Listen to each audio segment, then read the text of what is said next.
Why are students protesting in Bangladesh? Protests erupted after a Bangladesh High Court ruling to reinstate the contentious 30% quota in government jobs for freedom fighters and their descendants. Bangladesh announced it will indefinitely shut down all public and private universities from Wednesday, July 17th, after massive countrywide protests against a controversial quota system in government jobs have left at least 6 dead and over 400 injured.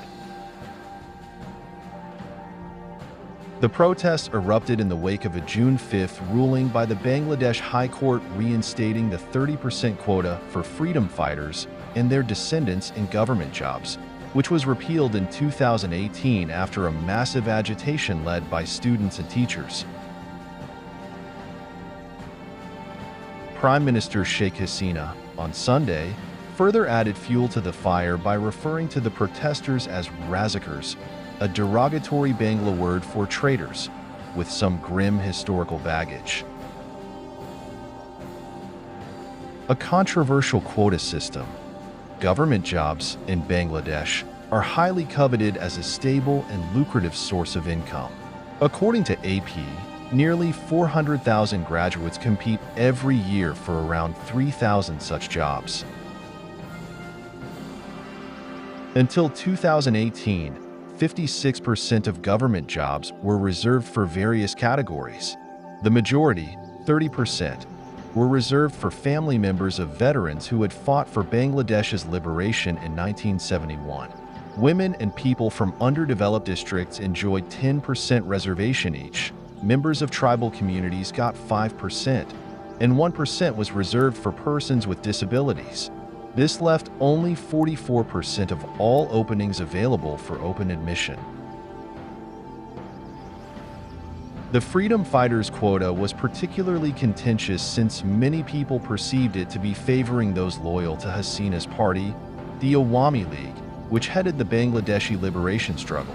Adding to people's frustrations were the special examinations for quota candidates, varying age limits for each category, and the fact that there remained many vacancies in quota seats even as eligible candidates in the merit list were unemployed.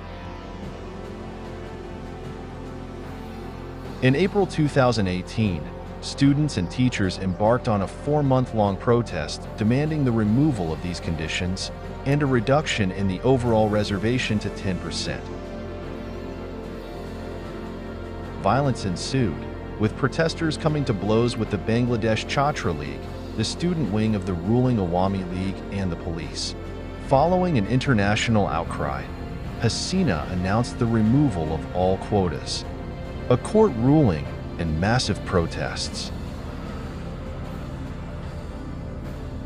On June 5, 2024, the High Court Division of the Bangladesh Supreme Court ordered the overturning of the 2018 order repealing all reservations, particularly the contentious 30% freedom fighters quota.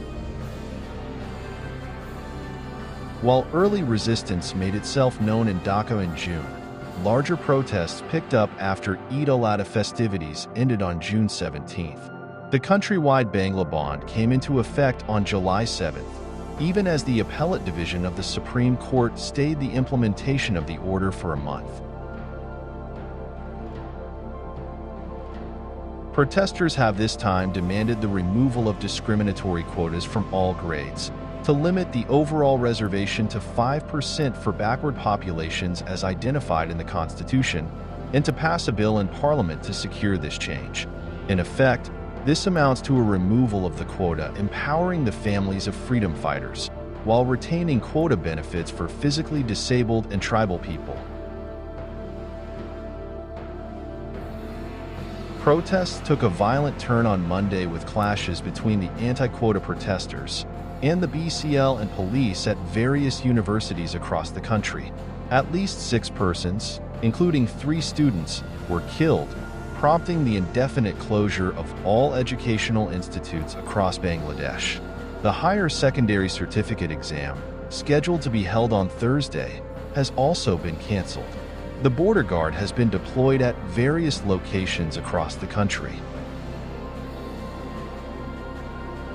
Stefan Dujarric, The spokesperson for the United Nations Secretary-General on Tuesday implored the Bangladesh government to seek a peaceful resolution and to recognize the right of the protesters to demonstrate peacefully.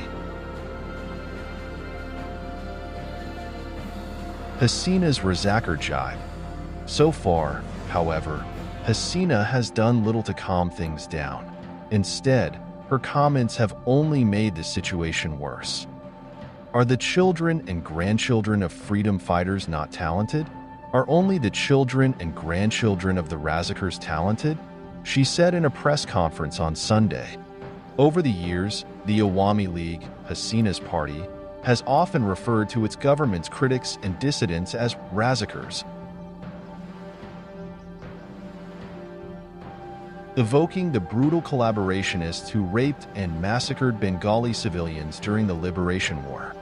The Razakars, literally volunteers, were a paramilitary force set up by General Tika Khan in 1971 to facilitate Islamabad's control of East Pakistan and curb the ongoing liberation movement headed by the Awami League. Working alongside the Pakistani armed forces, the collaborationist Razakars were behind some of the worst atrocities perpetrated during the war. In Bangladeshi memory, these collaborators are remembered with greater resentment than even the Pakistani army and bureaucracy. However, following Hasina's Razakar jibe, and this is not the first time she has spoken on these lines, protesters attempted to sarcastically co-opt the term, "Who are you? Who am I? Razakar, Razakar," echoing across the protests. Another slogan went, "Chait Jilamadakar, Bon Galam Razakar," loose translation, "We are being called traitors for asking for our rights." This in turn has spurred the BCL, with police support, to violently crack down on protesters. Things have gone further south since then. Kindly drop your thoughts in comment box and kindly subscribe our GeoZone Media channel. Thank you.